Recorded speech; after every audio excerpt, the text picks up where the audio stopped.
2025 was an amazing year for me. It was also very transformative because I was able to reverse so many issues I had going on with my health, and I'm going to share that with you today. And I believe that if I can do it, you can too. Hello, my name is Ashanwa. I'm into style, fashion, and wellness. If that sounds like something that you are also interested in, I encourage you to subscribe, like, and stick around, peruse my videos, and leave comments down below as well. Today's video is how I was able to level up my health and the things that I was able to do. I'm not going to go into much details on what I did specifically, but I just want to share my testimony on what I was able to accomplish health-wise in 2025 for people who may be going through the same thing. Mind you, I did all these transformations naturally. I didn't you go through any use any medications, or it was all lifestyle, diet, supplements, and energy work. So let's get straight into it. The first thing I was able to reverse is seborrheic dermatitis. So seborrheic dermatitis is extreme dandruff. So if you have it, if you know, you know, it's very embarrassing. It is inconvenient. You are itchy, flaky, and just all round ashy on your scalp. And it's your body's inflammatory response to a fungus called malassezia, and your body basically attacks it, and that leads to the flakes and the excessive dryness that you experience on your scalp, and for some people their skin, but for me it was my scalp only.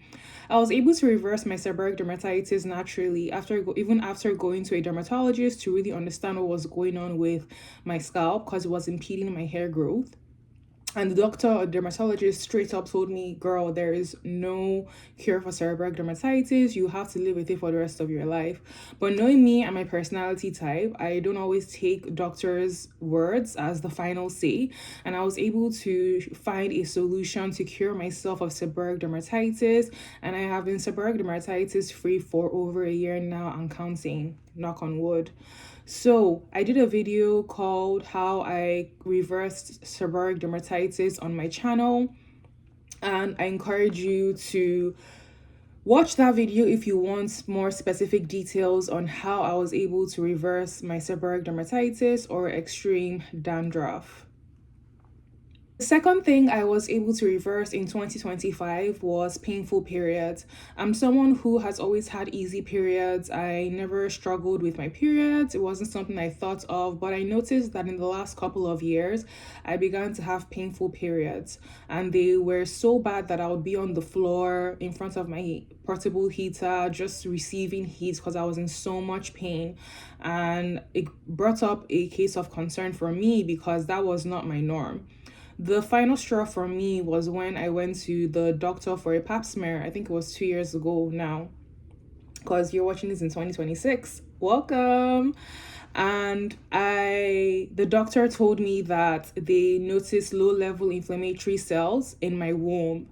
And even though it wasn't anything to be worried about, they wanted to monitor me closely. And again, I'm someone that doesn't take what the doctors say as final. So I knew that that was my body's signal or way of telling me that, hey, Ashanwa, something is wrong and we need to get to the roots of this issue. So what I did was I was able to reverse the painful periods, and I am going to work on a video on that. Let me know if that's something that you want to see on my channel on how I was able to reverse painful periods. I have a few shorts on my channel where I share what I did, but I'm happy to make an in-depth video on it. So stay tuned for that and let me know if that's something you want to see down the line. But there's no reason women should be having painful periods. That's your body's signal of telling you that something is wrong and you should pay attention to it. And I definitely did. I'm going to go for a pap smear this year, just to see, but just being based off how my periods have been, I feel so good and I don't dread my periods anymore. And I know my pap smear is going to be normal and clear. I'm just speaking it into existence and calling it in. The third thing that I was able to reverse is high cholesterol. So I struggled with high cholesterol. I have a few videos on my channel on what I did. So if you want to get more details on how I was able to reverse my high cholesterol naturally, please watch those videos on my channel. I have a video and a live video as well, so you can check both sections. And this came as a shock to me because I'm someone who takes pride in how they take care of themselves. But I did go through a pretty traumatic experience that almost derailed my entire life, and I was pulling myself back from it. And a lot of that meant that I was neglecting myself, and not by choice, but because of the condition that I was in. And my health suffered and paid a price for it. So when I did my labs and saw that I had cholesterol issues, I knew that I did not want to be on statins, and I wanted to reverse it because I am going to be 30 this year and there's no reason why I should be having high cholesterol issues at my age.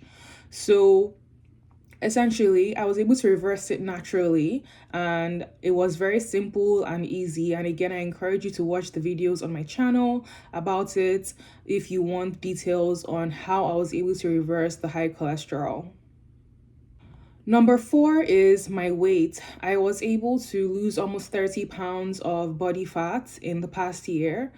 So again, based on the circumstance and the events that I went through that was very traumatic, I gained quite a bit of weight that I was not comfortable with.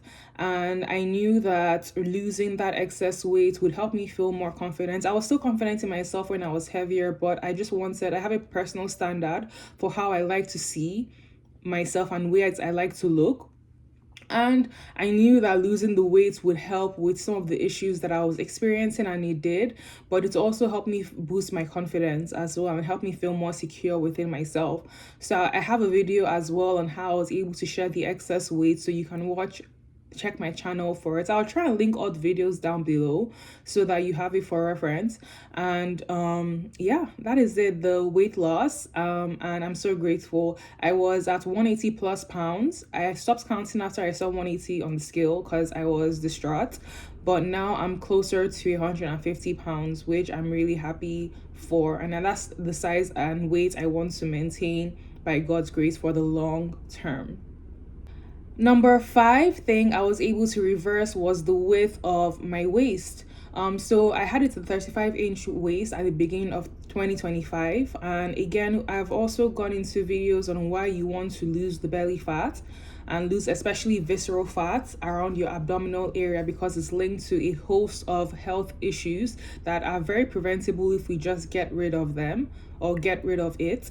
And I was able to shrink my waist by burning belly fat and toning up my muscles in the span of about 7 months. So I lost about 7 inches off my waist. So I went from 35 inches to 28 inches. And I'm so grateful for that because again, you look better in clothing, you feel less self-conscious, and you're just more all-round healthier because of it. And I really encourage you that if you're someone that has excess belly fat, I encourage you to do what you can through lifestyle, diet, and exercise to manage it and get it down to an acceptable ratio. And the acceptable ratio is less than 50% of your waist to height ratio. You want the division of your waist to your height in inches to be less than 50%. So that is it for this video. Thank you so much for listening to my testimonies. I'm going to be creating content around these things and sharing how I was able to come over these challenges that I faced. And let me know if you have any specific ones you want me to delve deeper into, and I'm happy to go into that. And with that, I will see you in my next video. Bye.